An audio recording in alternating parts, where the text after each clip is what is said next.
Hubbard stepping up. Bang! Bang! It's time to level up your game. Introducing the all-new ESPN app. All of ESPN, all in one place. Your home for the most live sports and the best championship moments. The electricity is palpable. Step up your game with no annual contract required. It's the ultimate fan experience. Level up for more on the ESPN app or at stream.espn.com. Sign up now.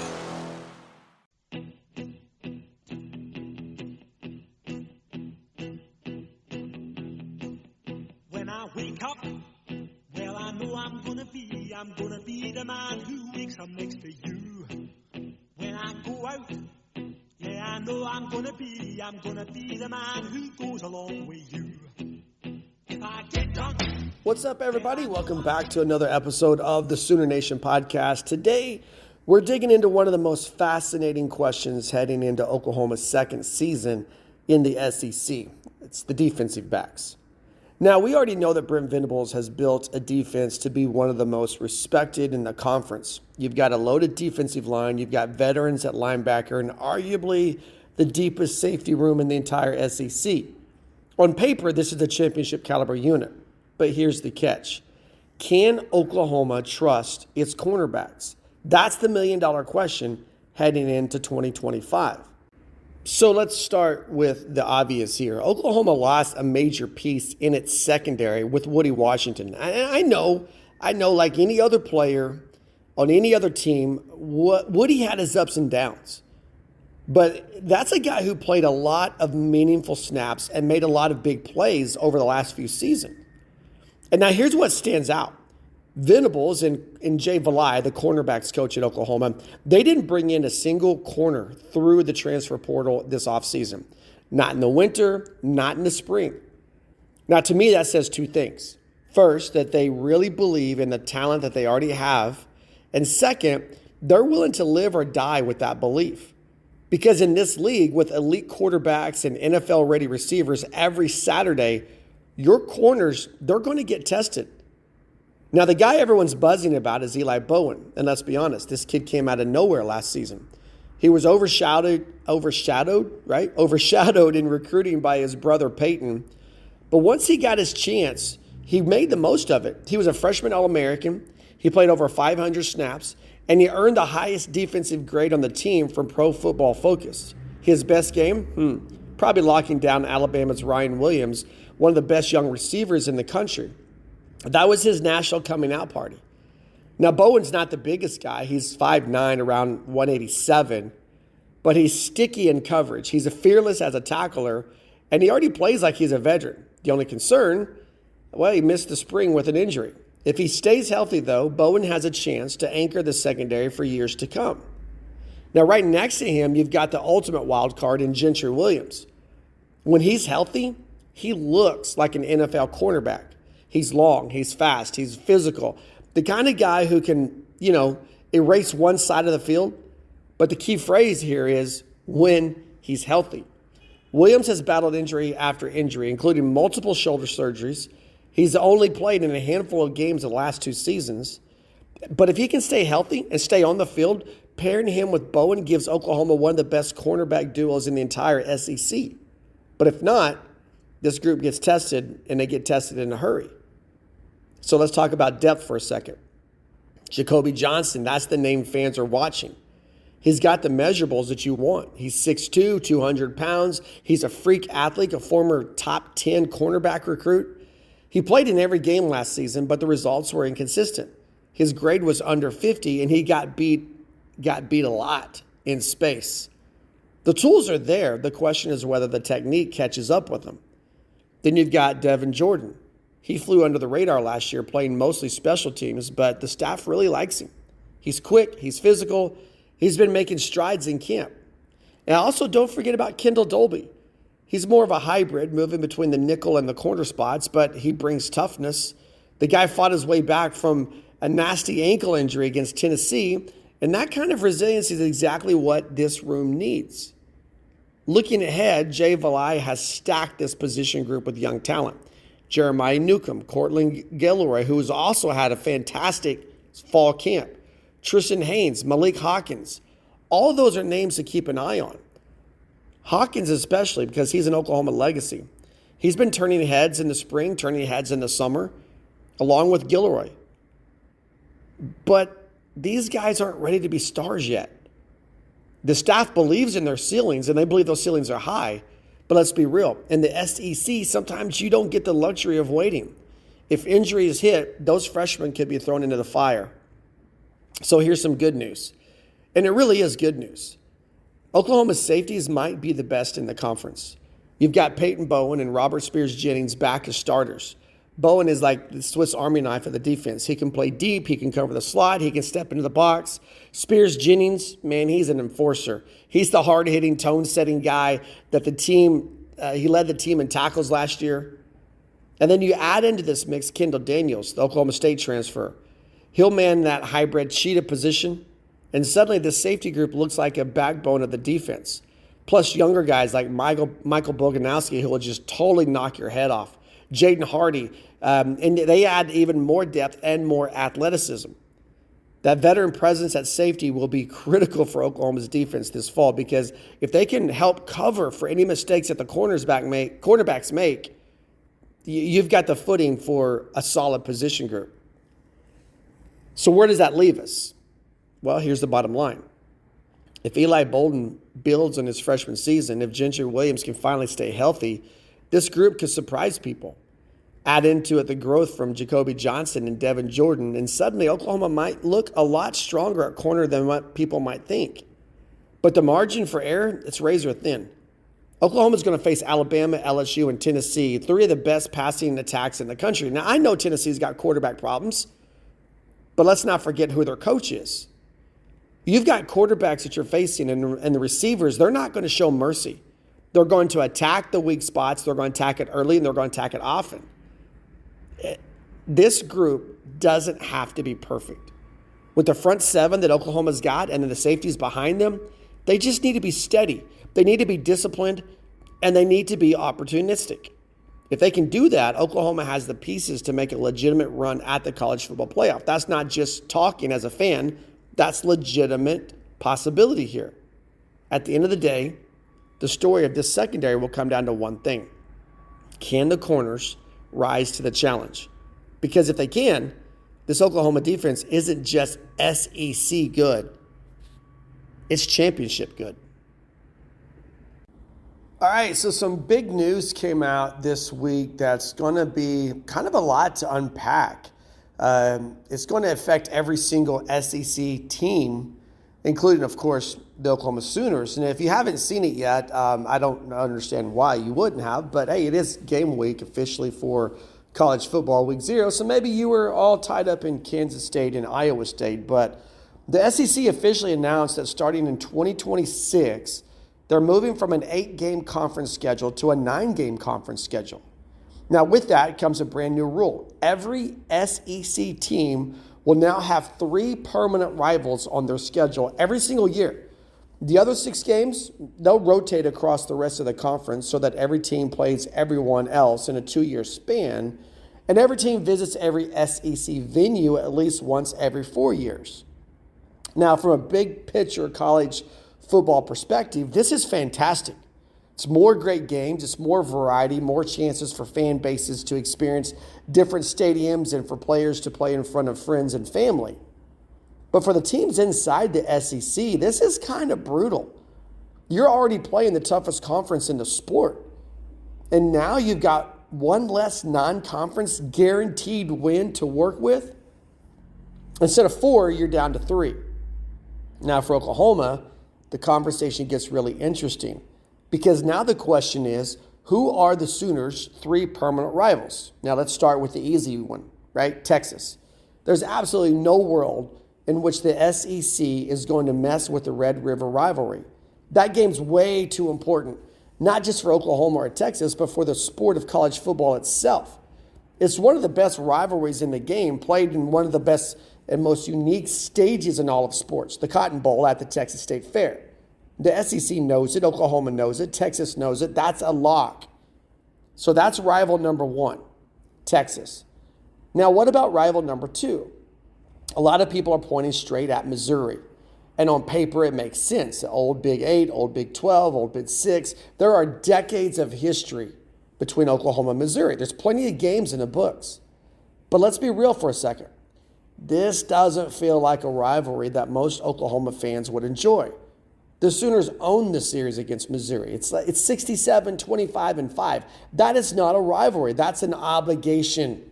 Missouri fans, oh yeah, they'll get loud for OU. They'll circle that game. But for most of Sooner Nation, it's pretty ho-hum. Still, the SEC loves tradition, and Oklahoma and Missouri do share a long history. So don't be shocked if Missouri ends up as that second permanent rival, whether Oklahoma fans like it or not. So you got Texas, you got Missouri. Those are the two front runners, Texas being the lock. Now, this is where things get kind of fun. Who's number 3? Now, the SEC could try to manufacture a rivalry with LSU. A lot of people feel like that's the course it's going to take. And you can see why. Oklahoma's closed out its season with the Tigers 2 years in a row, if you count this season. And there's always a little buzz when these two programs collide.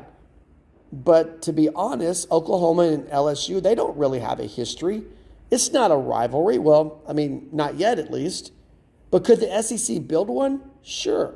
The conference has done it before, but I don't know. Would it feel authentic to fans? That's the question.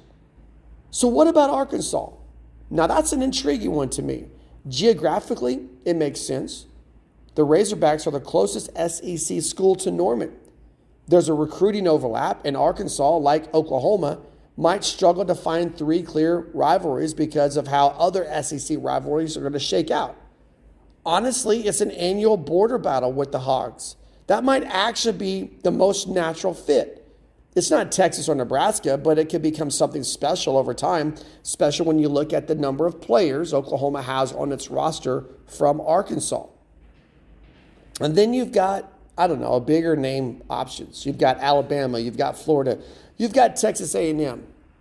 Let's take those one at a time. Alabama, that's a tricky one.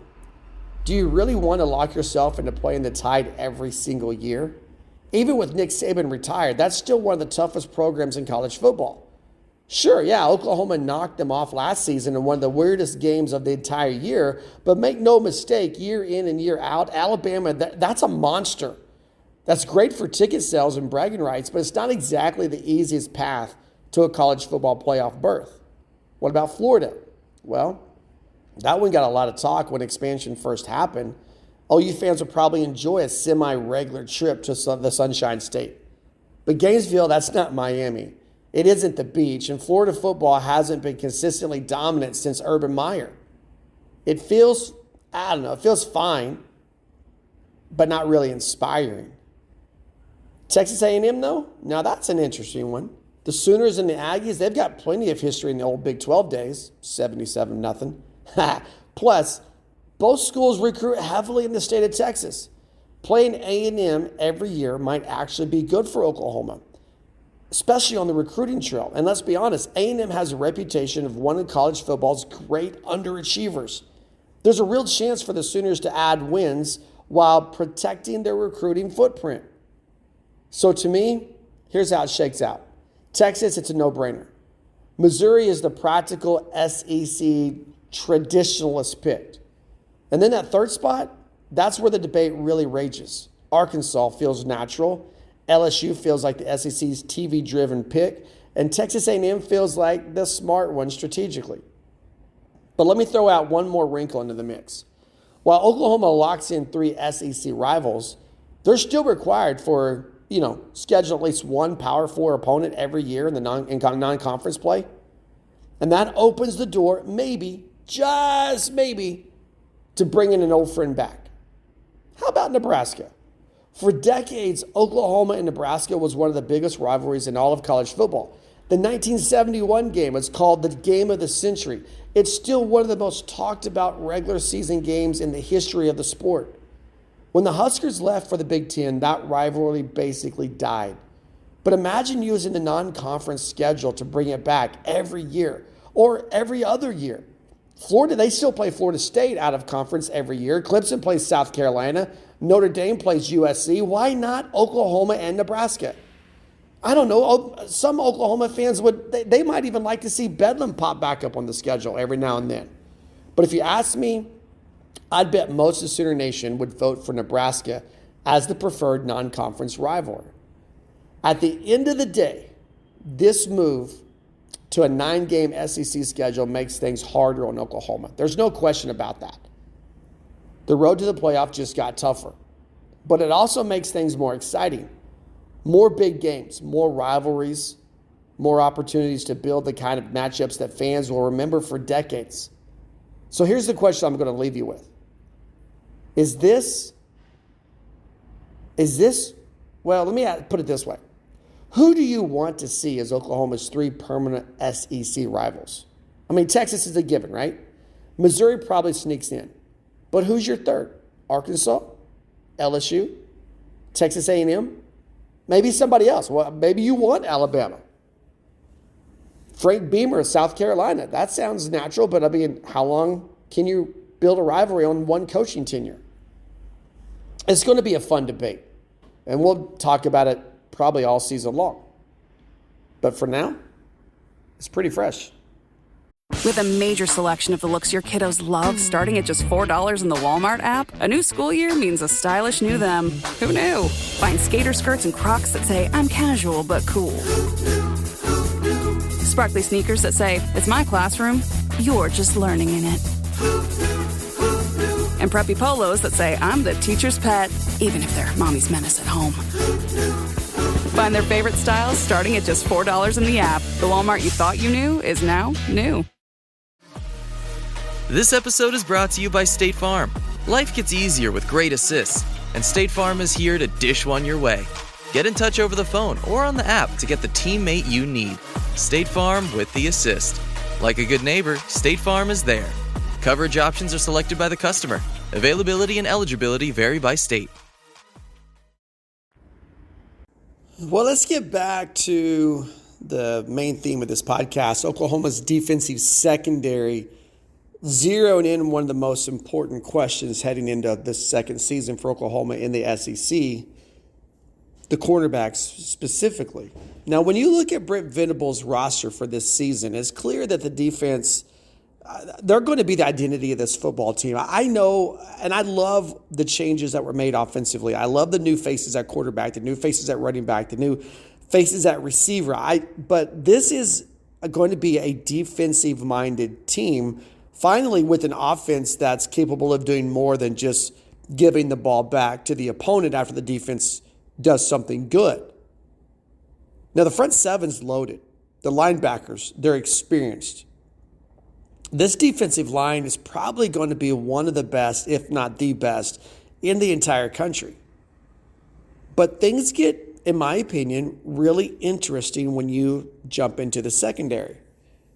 Now, there's a lot of experience at safety, and I believe that that's going to be the strength of this group. I don't think there's any doubt about that. But at cornerback, you do have question marks. Now, you've got talent there for sure, and you've got potential. But we know, and we've already talked about this, in the SEC, when you're going to line up against the Alabama-type receivers, when you're going to go up against LSU's passing game, the tempo that Josh Heupel and Tennessee bring, potential doesn't really mean much unless you can turn that into production. Now, let's go back to the safeties for just a second, because I believe really that this is the backbone of the defense. Robert Spears-Jennings, Peyton Bowen, both of those guys are back and experienced. Both bring valuable starting experience. And both are versatile enough to play multiple roles within this defense, within this system that Brent Venables brings. Spears-Jennings, he was one of Oklahoma's most consistent defenders last season. Finished with 66 tackles. He forced 4 fumbles, and on one of the top numbers in the country for that. He played nearly 600 defensive snaps, and he's a tone setter. He's a hard hitter, and he's a guy who can control the middle of the field. Now, next to him, you've got Peyton Bowen, the former 5-star recruit. He's already been a difference maker in his first 2 seasons. He's a little bit smaller in stature, but he flies to the ball, and he's got the athleticism to cover ground, whether it's lined up deep or in the slot or down near the line of scrimmage.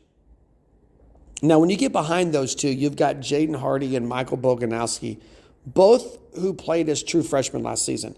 And how can you not love what Boganowski brings? He's the type of hitter that reminds you of Roy Williams, for those of you that go back that far. He's got that bigger body, 6'2", 214 pounds. But he's got to put it all together. He's got the physical aspect to just be a dominant head-hunting type safety, but he's got to get the X's and O's and the assignments that come with it.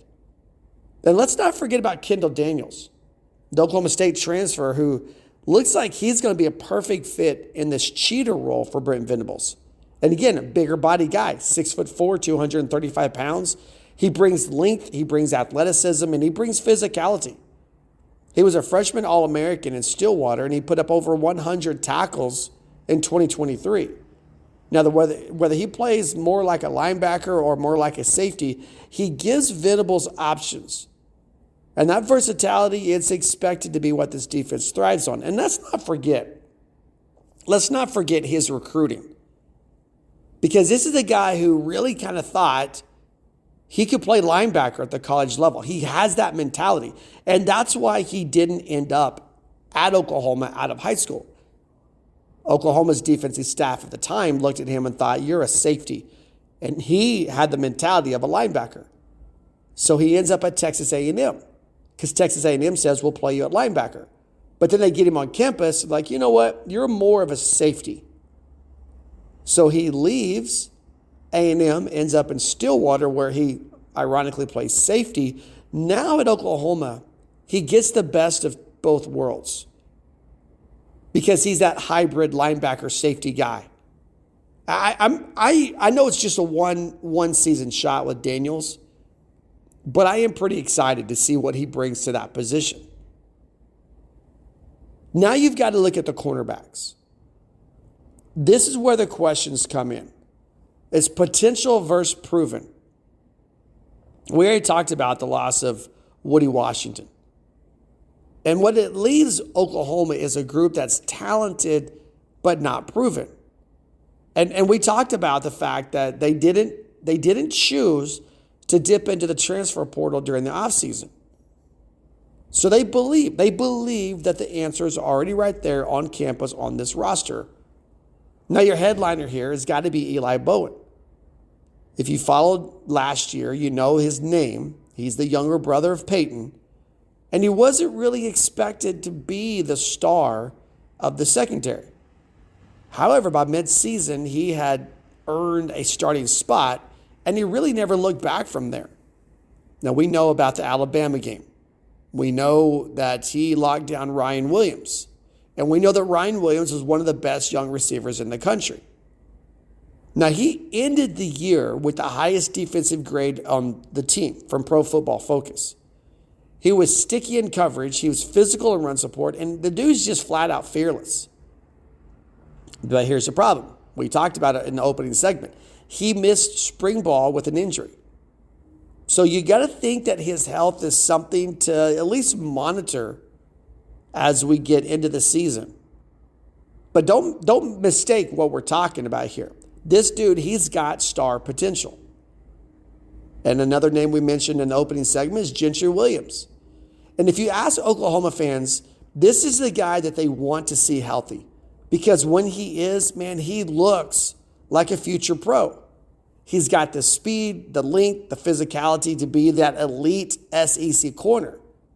He was a big-time recruit out of Tulsa, and he flashed that ability. But it was only in spurts. His issue has been staying on the field. Shoulder surgeries, nagging injuries, they have all held him back. But if Williams can finally put things together and have a full, healthy season, you pair him with Eli Bowen, and it gives Oklahoma one of the best cornerback tandems, I believe, in the conference.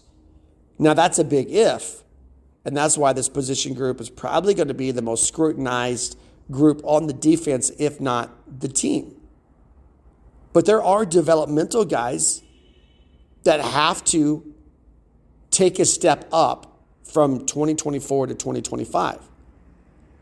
What happens if Williams can't stay healthy? What happens if Bowen has another injury or re-aggravates what's already wrong with him? That's where the depth chart gets interesting. Jacobe Johnson is probably the first name you're going to look at. And again, he's got the measurables. 6'2", over 200 pounds, that freakish athleticism. And he was a top 10 corner in his recruiting class. But as we mentioned, he struggled with consistency. The fundamentals, they just weren't there yet. And it showed when he was in coverage. So the staff, along with the rest of Sooner Nation, they're hoping that this year's the breakthrough year. Behind him, you've got Devon Jordan, another Tulsa native who saw limited action last year. But this dude's got some speed. And the coaches really like his progress. And don't be surprised if he works his way into that rotation, because he absolutely could. But here's the thing. What about Kendel Dolby? He's that hybrid guy we talked about. He can play the nickel, he can play the cheetah. And that's what he was doing before he got that ankle injury against Tennessee. He was starting to carve out a role in this defense. And if he makes a full recovery, this is a guy that could provide some depth and toughness to a cornerback position that really needs it. Now, of course, you really can't talk about this position without talking about the young guys. They've had a great camp. Jeremiah Newcombe, Cortland Gilderoy, Tristan Haynes, Maliek Hawkins. You even got a guy in there, a former Utah transfer, Jocelyn Malaska. Most of these guys, they didn't have meaningful college snaps yet. But they've shown through the spring, through the fall, that they've got talent. And you know, I know, everybody who watched this team last year knows. In this conference particularly, the depth of your roster gets tested. And sometimes it gets tested very early. So don't be surprised if one or two of these younger names, they earn some playing time before the season's over. So let's look at the big picture then. What does all of this mean? It means that Oklahoma's secondary in 2025, it's a story of balance. At safety, you've got the backbone of the defense. That group is as good as anyone in the conference, and their experience is going to help cover for some mistakes, minor mistakes though, that might come in front of them. At corner, you've got the talent and the upside, but the consistency and durability have not yet been there. And we know the schedule. We've talked about it. The schedule's not going to do them any favors. There are teams week after week after week that can light up their opponents through the air. And so that means that these corners, they're going to be tested. If Eli Bowen stays healthy, if Gentry Williams finally plays a full season, then this unit, they're going to be more than solid. But really, solid's all they need to be. When you look at the front seven and you look at the safeties, you just have to be solid. But I think they could be more than solid. And obviously that's really good. If Jacobe Johnson takes a step forward and some of these other younger guys emerge, then Oklahoma's secondary may end up being a strength of this team. However, here's that other shoe drops. If injuries hit again, or if the development's just not there, it doesn't happen quickly enough, then really this becomes an area where opposing offenses are going to attack. They're going to look at it, they're going to attack it, and they're going to attack it, and they're going to attack it. And in this conference, that can be the difference between a 9-win season, a 6-win season, or really a playoff run. So there you have it. That's our defensive backs preview going into 2025. The safeties are a sure thing. The corners are a question mark. And the balance between those two is going to go a long way in defining who Oklahoma is and what their ceiling is going to be. So thanks for hanging out with us. Make sure you check us out online, heartland-sports.com. Thanks for tuning in. If you're listening, whatever platform you're listening on, YouTube, Spotify, whatever it is, give us a subscribe. And thanks so much. Have a great weekend. Boomer Sooner, everybody. But